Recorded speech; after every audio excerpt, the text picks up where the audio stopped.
So the threads you pull apart this time lead out onto another forest or another clearing. Okay. But it looks like it's a real forest. It's a real forest clearing. Nice. And Merek actually recognizes it because you've seen it before in a dream. So you pull it apart and you like step through and it snaps closed behind you. Now the thread is present here, right? No. Percival's thread? Oh yeah, Percival's thread is. Yes. Yeah, it goes through. And you snap through and it snaps closed. And you're standing in this forest clearing and you see this group of kids, like this group of like tiny kids, all gather around this one kid on the ground, and the kid's like holding this red scarf to him and rolling about, and the kids are all kicking him and like kicking dirt on him. It's like, yeah, take that, stupid whoreson, sorcerer's freak, and they like kick him back and forth and like kick his face in and stuff like that. And he goes, no, leave me alone. And he's like rolling around in the dirt, getting kicked around. And then one of them reaches in and goes, what's this stupid thing you got in your hands, huh? And they grab onto the red scarf and goes, no! And they like pull at it, and he hangs on to the other side, and the kids like slap him across the face, and they pull it out of his hands. And he goes, look at this ratty old thing. It's got moth bites all over it.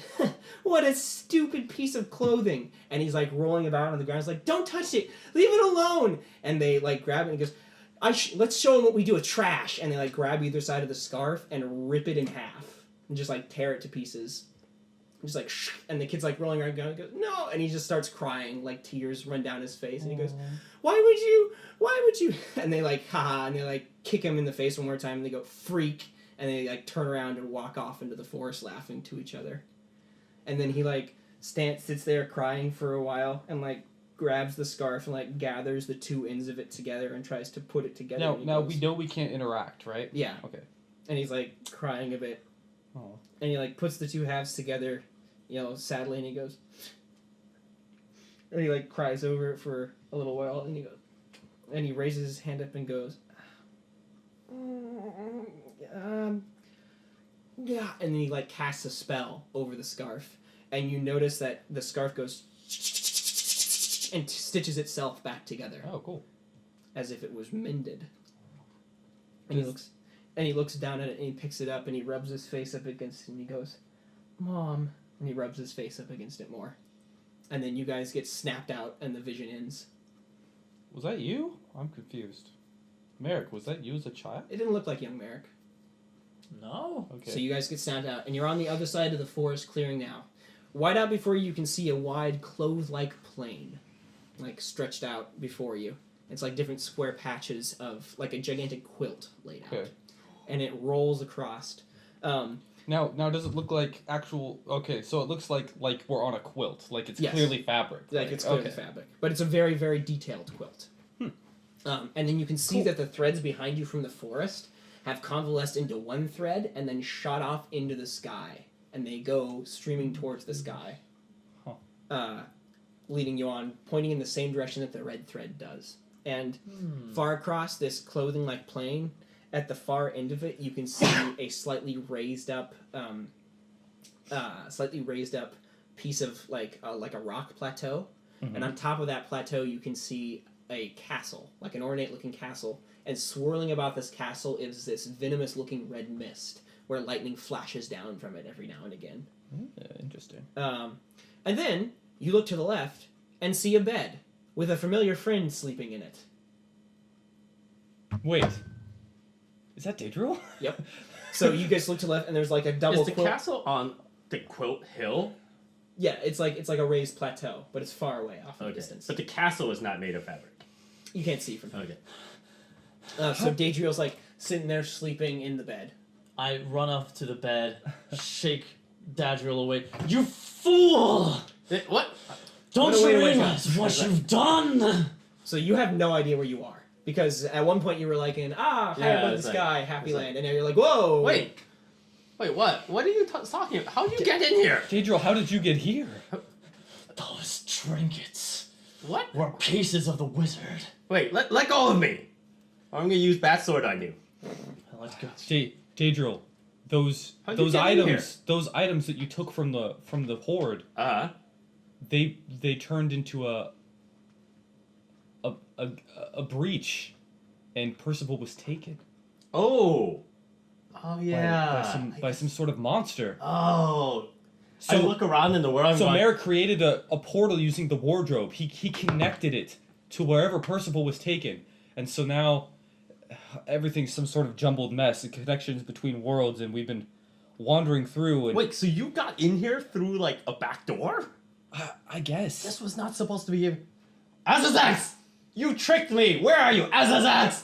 maybe There's you no were response. maybe you were pulled from there into this world. I don't know. This doesn't look like where the horde would have been. This also does not look like where I fell asleep. Yeah. Well, the bed is still here, so at least Is it the same kind of bed? Is Yep, it the it's the exact same bed that wow, Azazex weird. conjured up for you. This is the bed Azazex made for me, so at least the bed is still the same. Oh, well, maybe the wizard is here.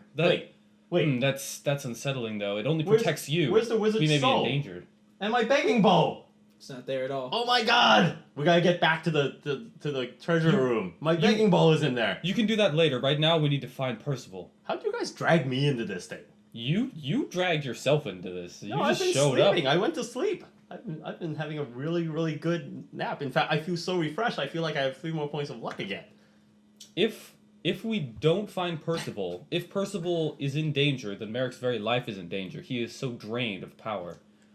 That Yeah, you look death terrible. Percival's death would mean his own. Explain it in terms a little bit better.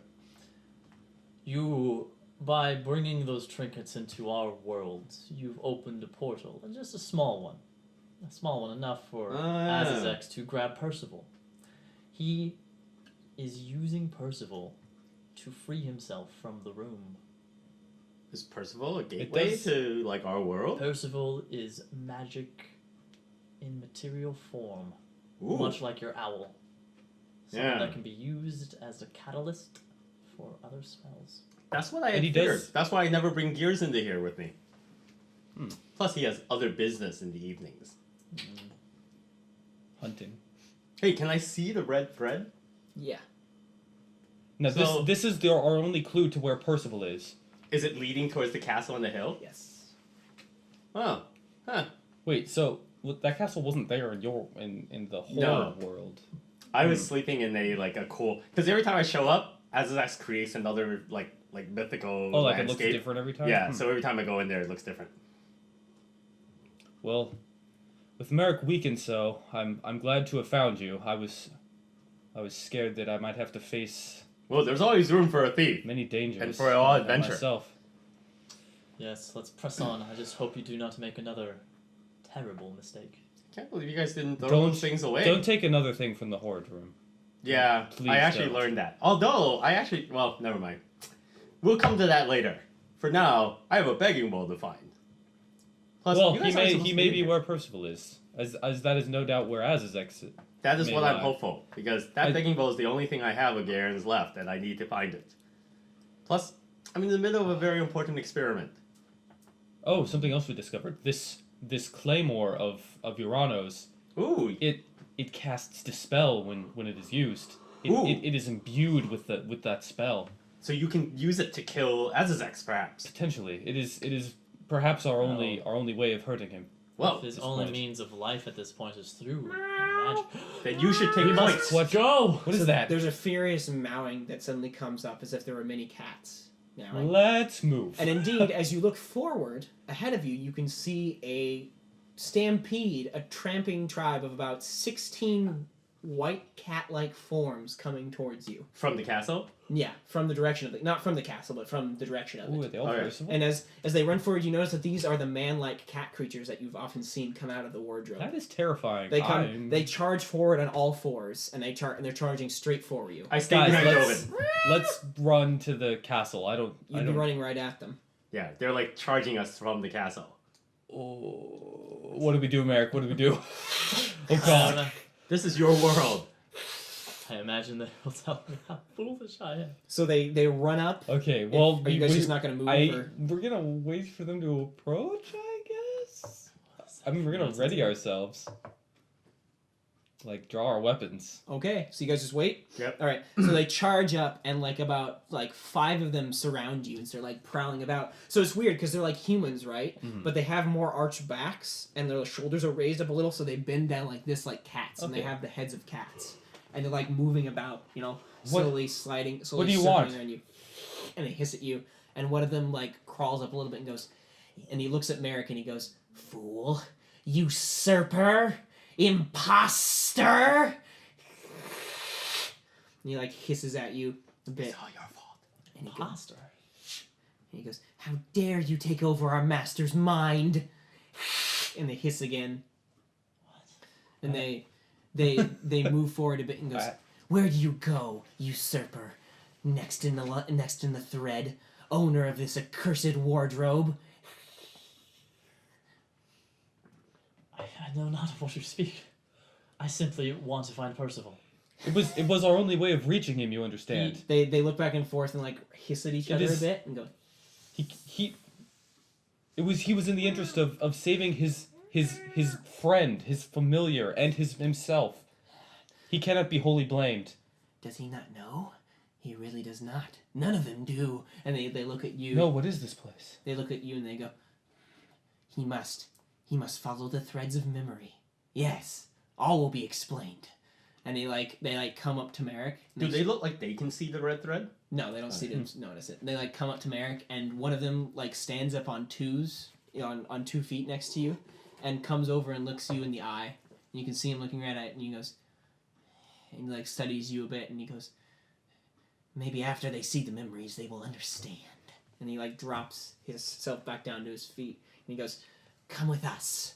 We will take you to our village. And they turn around and start to like run off across the plain Well then. at a slow pace. Shall we? Okay, yeah.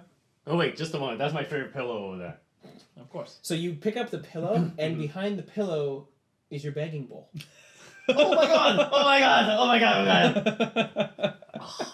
Is it filled with anything cool? No, it's not. Oh darn! Oh. I was trying to capture the soul of a wizard. Oh well, next time. Okay. Mm. No, it's filled with like money. Yeah. It's like teeth. Haha. Ooh, I know, right? So you guys Who head puts off. teeth in the begging You bowl? guys head off following the Tooth Fairy. You guys head off following the cats, going off course of the red thread. Oh. And you guys move off in their direction. After a while, you come across this. After a while, traversing across the plains, out across them, you can see this hut-like village with teepees and tents made out of wide folds of cloth that the cats apparently curl up and live in, or these man cats curl up and live in. Makes sense.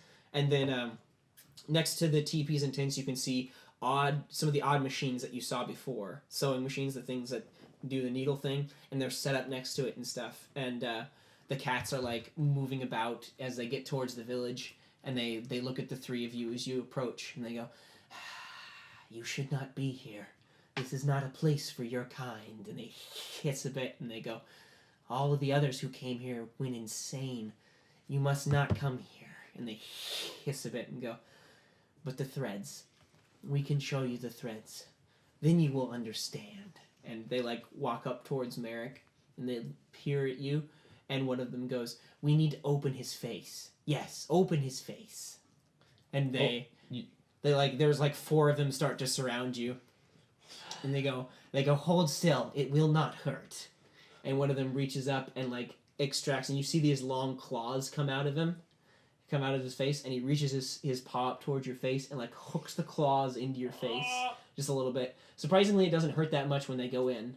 And he like sticks them in and then just goes and slowly begins to peel Merek's face away.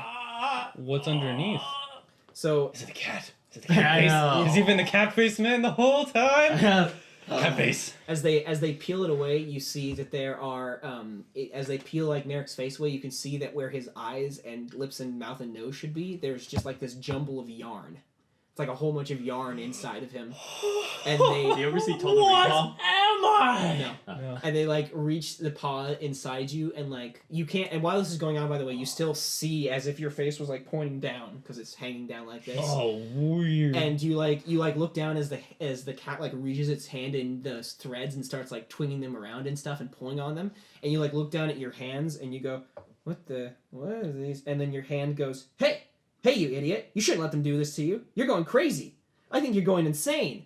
And then you're like, you like your hand is, and the other one goes, nah, totally trust the cats. These guys aren't crazy at all. Come on, man. And then he goes, yeah, well, Think of what would happen to the rest of us. I mean, we all wound up in a pretty bad way after these cats messed with us. Nah, they're just trying to help. It's just that we couldn't take the memories they gave us. Well, I don't think I can take this. Oh, we definitely can. No, and then they start like fighting each other. Like you start I like have no control over yeah, this. you start like furiously clapping your hands together. And at some point you become aware of the fact, you gain insight to the fact that your hands are talking to each other, and you realize that your hands are talking to you, and you realize how crazy that is, and you also realize that it's still happening anyway. And it's just this weird you're like, I'm going crazy. Do Jovan and I perceive any of this? No. Okay. All we you can do see there's faces in Theodore. that peels away. And all I Alright. can see is Merek just suddenly go. Now, what are they doing with the threads? Are they like rearranging them? They're like the or- cats are like twanging and pulling on them, and then finally the cat like grabs one thread out of his head and pulls it out a bit like this, and he gestures to the other cats, and the other cats begin bringing over one of those strange machines, Oh no. and they set it down, and Well, what? so are there a bunch of other cats standing around? Yeah, there's a whole bunch. It's a village. I'm gonna turn to one and say like, what are they doing to him? So the first thing is that we're sufficiently aware of how fabric and cloth is made to recognize that this is a sewing machine, right?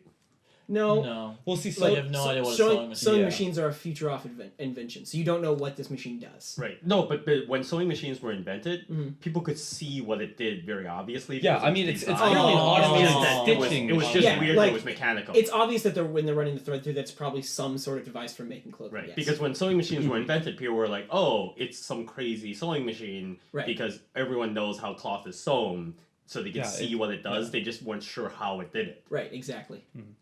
Yeah, so it's obvious, and you turn to one of the cats and say Yes. that, and he goes, Like, will he be all right? and the cat turns toward you and like stares at you for a minute, and then turns and looks back at the proceedings. Ooh, I That was wonder if I'm all- rude. It's a cat. All right, Hey, I so wonder if you're all threads inside too. Now that you have a little thread. I bet that's a wardrobe wizard thing. so then one of the cats bringing over the sewing machine raises his hand up, and this tiny little like basket appears, just like thunk, and it appears, and he lifts it up, and within it you can see a whole bunch of balls of yarn. And in the balls of yarn, there's like glittering flecks of different colored like strands. And he pulls one of these threads and he runs it into your thread that came from your head, and he ties them together. And then they get like this. They like tie them together like this and wrap them around each other. And then they begin to stitch it on the sewing machine, just like. And one of the cats runs it. And as this is going, like, this is really surreal, right? Like, you're just looking down, you're like, I don't know what's going on. My hands are talking Yeah. to each other now. Like, so, Yeah. so you don't see any of what they're doing, like. No. with I'm threads still or- like, why are my hands talking? Does he Please stop. he You're doesn't adding feel memories any that of, aren't of yours like into the your- messing with the yarn, or he doesn't? He doesn't feel anything. So as you're like looking down, your vision suddenly changes from where your hands were, and you're like looking through somebody else's eyes suddenly, and you're out in this wide desert landscape, just like this wide expanse, and it's got like sand dunes about and stuff, and you suddenly feel as if you're really thirsty and really hot, and you're like panting, and you're going, and you hear somebody say with your voice like, I've got to get across this. If I can't make it till the air, I'm never gonna get to see my sister. And then your eyes like look up in the sky, and you see these like flying, like, imagine if they were like giant mosquitoes with huge proboscises, and they suddenly like swirl around a bit, and they're like flying up in the sky, and they suddenly begin to shoot straight down towards you. And as they fly straight down, you notice that these things are huge, like they're 6 feet wide. Mm-hmm. And they go flying down. You're like, oh no, hey, spell! I gotta know a spell. I don't have any spells. What am I gonna? And you look up in the sky, and then suddenly you see this hat appear on top of your head, and this bright light shines off from it. And one of the mosquito things goes and like veers out of the way, away from the light. And you're like, what? What is this? And you look over to your side, and this wardrobe is opened, and this white cat comes hurtling out of it, and he goes, boss! And he like jumps right at you, and right as his fur like covers your face, your vision snaps back. And during that time, you guys were watching them stitch the thread together, and like, and when it was all stitched, when the entire yarn ball was intertwined with that thread, the cat grabs the thread and puts it back in Merek's head, and then goes, and his face like forms back together, and the cat's like step away. And as soon as Percival's fur hits your face, you go, and you like snap back, and you're back in the cloth plane. So was that a lost memory that you never knew how you got the Like, lyric? because Yeah. I don't remember. There's a week of his memory that Oh, isn't okay. there. Oh. So he's like, your hands don't talk to you anymore. So you're just like, and then the cats like meow a bit and go, meow, and then like move away slowly, and they go, now you should understand. Meow. And they like start to move away a Understand bit more. what? And That and didn't seem to explain. And they hiss a bit at each other and go, meow, and then they like curl up a bit and like some of them start to go to sleep, others like move back away. And they go, and one of them looks at you and goes, wait. There it is. And then as soon as he says that, your head goes, gah, and gets knocked back like this. And you fall to the ground. You know what that's like. And your head gets knocked back like this, and you fall to the ground, and your eyes open up wide. Like a vision? Yeah. Okay. I was like, what? And your eyes open up wide, and suddenly you're not seeing through anything's eyes. You're just as if you're watching this scene. Like you're just watching this play out.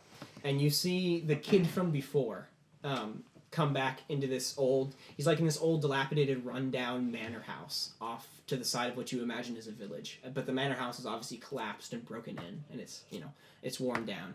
And he's over next to this old he's over in this like empty room, entirely empty, no furniture at all. And he's like looking at this red scarf in his hands, and he goes, Mom. And he like looks down at it and he cries a bit. And he looks up and there's the wardrobe standing there up against one wall. Like it's always been there. Like it's always been there. And he stands and he walks over to it and he puts the scarf down in front of it and he rubs the wardrobe like tenderly, and then the scene suddenly goes and flits a bit. And then it flits back and it's like it rewound time or something, and then suddenly the boy, there's no red scarf, and the boy's on the other side of the wardrobe, and the boy seems a little younger, and he's like got a hand on his chin and he's like tugging, and he goes, interesting. So this is the one thing my mother left me. And he like tilts his head back and forth and goes, all right. And he like moves up to it and opens it up, and he goes, it's just a bunch of old mothballs and clothes. And he like flits through it a bit and goes, oh, maybe Master can help me rearrange some of these and fix them up. And he like flits through it and he goes, well, what's this? And he pulls it apart, and you see that he's found this old box in the back, like an old wooden chest. And he looks down at it and he pulls it out on the floor and sits down with it. And he sets it down. He goes, oh, and he looks at it a bit, and he lifts up the cover to the wooden chest and peers in, and inside you can see that there's this red scarf wrapped around something inside of it. And he goes, then he smiles a bit and he goes, Mom, and he lifts it up and he goes, you always had this. And he like rubs his face up against it tenderly, and he goes, and he pulls it away, and then he unrolls the scarf, and inside the scarf are two long ivory white horns. What? The same horns you saw hanging off the back of the wardrobe. Oh, there were two of them. Yeah. But there's only one in the wardrobe now. No, Well, there's two. there was two. Oh, there were two. Oh, Okay. there were two? Yeah, there's two. I've never seen one. Yeah, I That's weird. don't think that was right. Well, anyway. There might have been two and we only saw one. Would you say? So, like, he's looking and goes, what are these? And he, like, takes them out of the scarf wrapping and goes, huh, that's weird. And he, like, bundles up the scarf and puts it back in the box and puts the cover back on and puts it in the wardrobe, and he goes, and he smiles and ties the scarf around himself. And then your vision, like, flits again, and you see him in this shop, and he's, like, working on this spinning wheel, and there's an older man walking about, like, looking at his progress, and he's knitting something together, like he's fixing some shirt or whatever. And the old man looks over and goes, good, very good. Yes, keep working on that. You'll get there someday. And then he looks down and looks, yes, good work, boy. Excellent. And he turns around and he goes, when you finish up there, take your damn cat. And he coughs a bit at his own joke. Apparently this is something he laughs at. And goes, and go down to the market and buy yourself something sweet to eat. And watch out for those bullies. And he, like, hands him, like, two copper pieces. Right. And the kid goes, thank you, master. And he, like, takes the copper pieces and he finishes up the shirt. The master, like, exits the door. And he finishes up the shirt and he turns over to look at the white cat in the corner, who looks a lot like Percival. Right. In fact, almost exactly like him. Mm-hmm. He looks at the white cat and he goes, come on, Farrar. And he, like, picks up the cat and he goes, let's go to the market. And he lifts him up and walks down, Knew it. walks out through the door. How did you... Because And then the boy's name is Percival. and then the vision, like, flits again. And, Wait, it was? And Did then you say that? nobody Oh. said that. And Oh, the vision that was your- and the vision like flits again a bit, and you know they're like walking off, and they're in the middle of the market, and then you see this group of bullies coming over to him, like the kids you saw from before beating up, and goes, uh-oh, and he like turns to run, and the kids like chase him off into the forest, and then there's another flit, and you see that he's sitting on the scarf crying, and goes, I hate them, I wish they were dead, and then it flits again, and it flicks back and forth, and you can see that he's standing in front of the wardrobe. And he looks to be like beat up and rough around the edges, and he goes, and he peers it, and he looks down at the scarf, and he goes, all right, and he like opens the wardrobe a bit, and looks into it, and then it flits again, and you can see that this time he's like out in the wilderness somewhere, and there is a odd-looking man with a long white beard with this white cloak wrapped about him with this multicolored cloak wrapped about him. And he looks over at the kid and he goes, yes, good work. Okay, now keep practicing. And the boy like lifts his hands up and like snaps his fingers, and like this small bit of flame appears in his hand, and he goes, all right. He like closes his palm, and then there's another flit, and you can see suddenly the boy just standing like right on the edge of this wide clearing, and he's like lifting his hands up. And the wizard-like figure goes, no, careful, not too much. And he goes, what do you mean? And then he goes like this and like throws his hands forward, and this wave of fire just goes and goes down into the canyon and like scorches all of it. And he goes, and he like steps back a bit, like freaked out. And the Kid did that? And the wizard goes, it's all right. You just relax. We'll get it. And like it flits back, and then it flits back to him in front of the wardrobe. Again, except this time he seems a little older than before. And he stands in front of the wardrobe and smiles, and then he walks to the door and opens it. And you can see that he looks different than before. Like, he's got, like, some burned skin on one part of him right here, and he's got, like, one part of his jaw seems to be, like, a little out of sorts. Like, he's obviously taken some magical corruptions. And he smiles at the wardrobe and opens it and pulls out the box and opens it, and he sees there's 2 horns inside, and he goes, now I know what you wanted me to do, Mother. And he like takes out the horns, and then it flits again. And when it switches over this time, you can see that he's standing there, and the horns are in the center of this odd-looking summoning circle, like surrounded and stuff. And he's standing off to the edge of it, and he raises his arms high into the air, and goes, "All right, okay. Maybe I shouldn't do this." No, I can do this. There's no reason I can't. The theory is sound.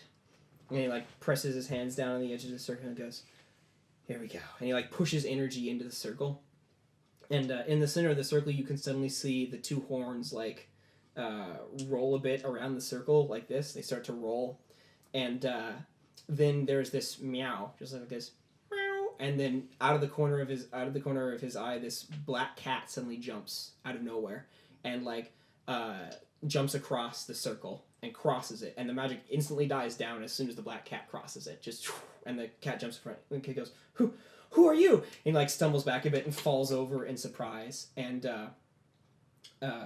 Farrar, the cat, is over in the corner, and it comes up and stands next to the black cat, and they like move about each other, like, you know, like inspecting each other for the first time, and like they hiss a bit at each other, and then they cuddle up a little bit, and then the black cat moves up to the boy, and it goes, "You can't do it like this. It will be bad for everyone." And then there's another flit. And then you're like knocked out of the vision.